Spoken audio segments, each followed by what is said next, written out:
Okay, so here we go. I'm gonna make this video and we're gonna start with our brow liner. Just take it and don't go past the tear duct of your eye.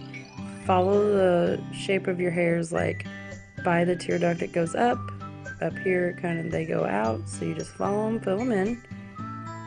And this is Younique's brow liner and gel set combo. So on the inner corner near my tear duct, I like it to be a little more lighter in color, so I use this little brush to just kind of thin the color out, and then so it kind of fades from like a lighter into a darker brow. And then I'm going to take the gel, the cute little gel brush, and then go over my brows just to set them in place.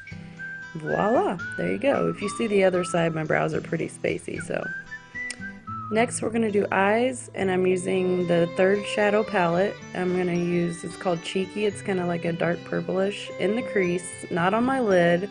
I don't want to put a bunch of dark colors on my lid for this look. Doing that will make my eyes look smaller anyways because I have little lids. So I'm just going to do a windshield wiper motion in the crease here with a super soft brush. And then after that I'm going to get a kind of a firmer brush. I had to go get it, and then I'm going to use Curious, which is a mineral pigment. It's a white kind of mineral pigment, a white shimmery, and I'm showing you here that you just need a little bit. A little bit goes a long way. And put a little on the lid, and then I'm going to take it and I'm going to blend it into on the lid of my eye, so it's like a shimmery white up into my brow. And then I'm going to use my brush to kind of blend that purple, dark purple. You want to blend. Blending is your friend. If you don't blend and you have crazy sharp lines, you look weird. So blend in towards your nose, not out towards your temple, if that makes sense. You don't want your eyeshadow to go past your brows on the outside. So there's that. Next is the eyeliner. I'm going to use tape to keep it in check, I guess you could say, to make sure my eyeliner has a nice sharp wing or line, whatever you want to call it.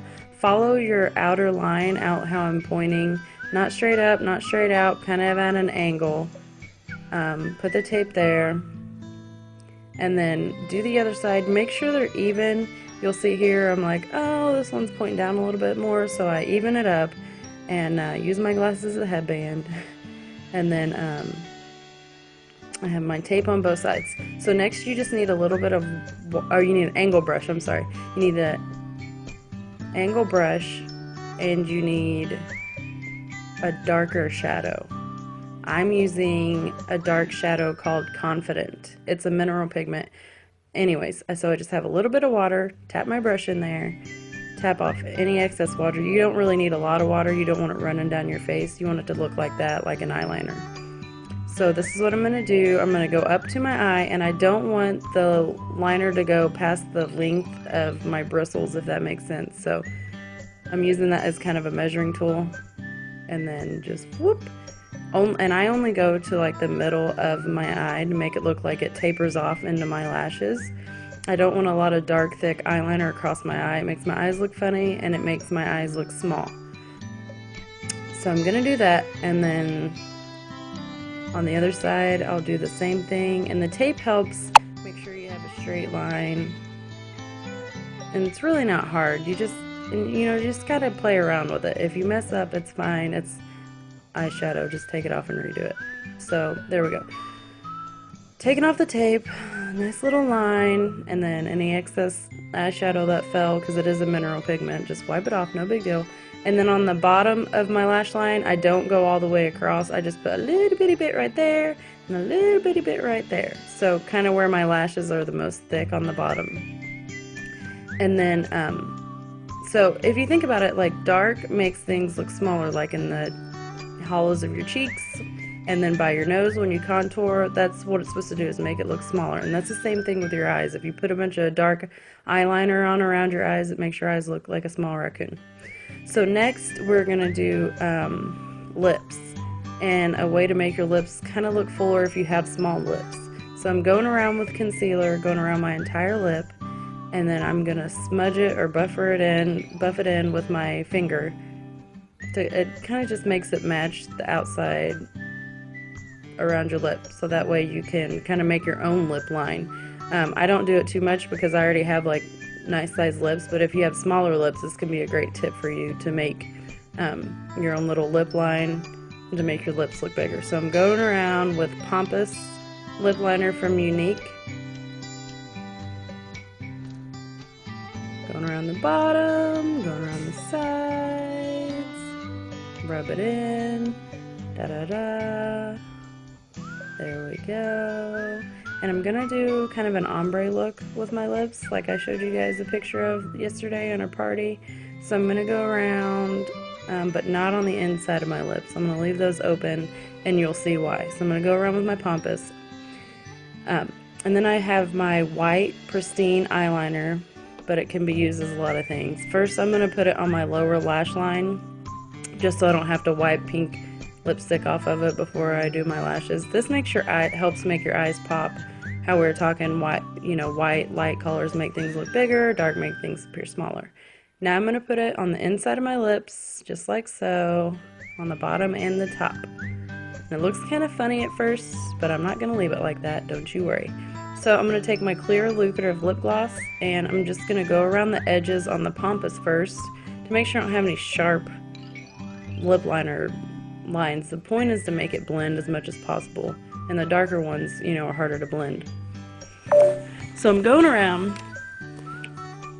and then I'm gonna do the middle, the inside where the white is. I'm just gonna put a little bit of gloss over that on the bottom and a little bit on top, and then I'm just gonna rub my lips and blend until I decide it's the ombre look I want. You don't want it to be too drastic, you want it to kind of blend in together a little bit. So there's that. And then my next tip is, I guess, concealer to clean up. You just take concealer around the edges. It helps clean up and make your lines a little sharper. It'll get off any excess liner or gloss, and also it'll kind of the lighter color next to the darker lips will make them contrast a little bit better. So that's what I'm doing here. I'm just going around, a little concealer. See, nothing too hard. It's not hard to do. Next, I'm gonna give you tips about our 3D Fiber Lash Mascara. Some people have had problems with the mascara drying out, and I made the mistake of doing this, so I'm giving this tip to you.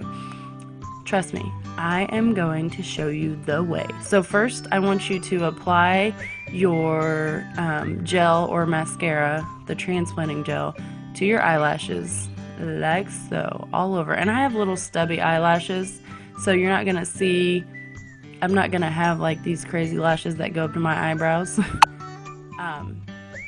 Next, I'm gonna apply the fibers, but instead of applying the gel right after, I'm gonna let them dry for a minute, so that way the fibers can dry to the gel, and that way when I go back over with the transplanting gel or the mascara, the fibers will not get back in the gel, if that makes sense. So you do gel, fibers, let them dry for a little bit. I got some on my cheek, and it's water resistant, so it doesn't come off that easy. So you do gel, fibers, and then let the fibers dry to your gel a little bit. You can actually do this step and then go fix your hair or something. Obviously, I don't care about my hair today, so whatever. And then this damn spot, let me see if I can wipe it off a little spit. There we go. Let them dry, and then after they've dried for a minute, I'm gonna go back over and put my gel back on. So that's my tip. Also, you can add a little rose water to your gel to keep it lasting longer, and that way it doesn't dry out. That's what a lot of presenters have been doing, and I think I'm actually gonna do that. Make sure you take care of your mascara. Follow these tips, because I know you spend a good amount of money on them, so we want to take care of our mascara. And also, before I put it on, I like to sit it in a cup of hot water to kind of loosen it up there a little bit. So anyways, those are my tips for today. If you guys have any questions, let me know. If you want to see any more tip videos, let me know. And that's it.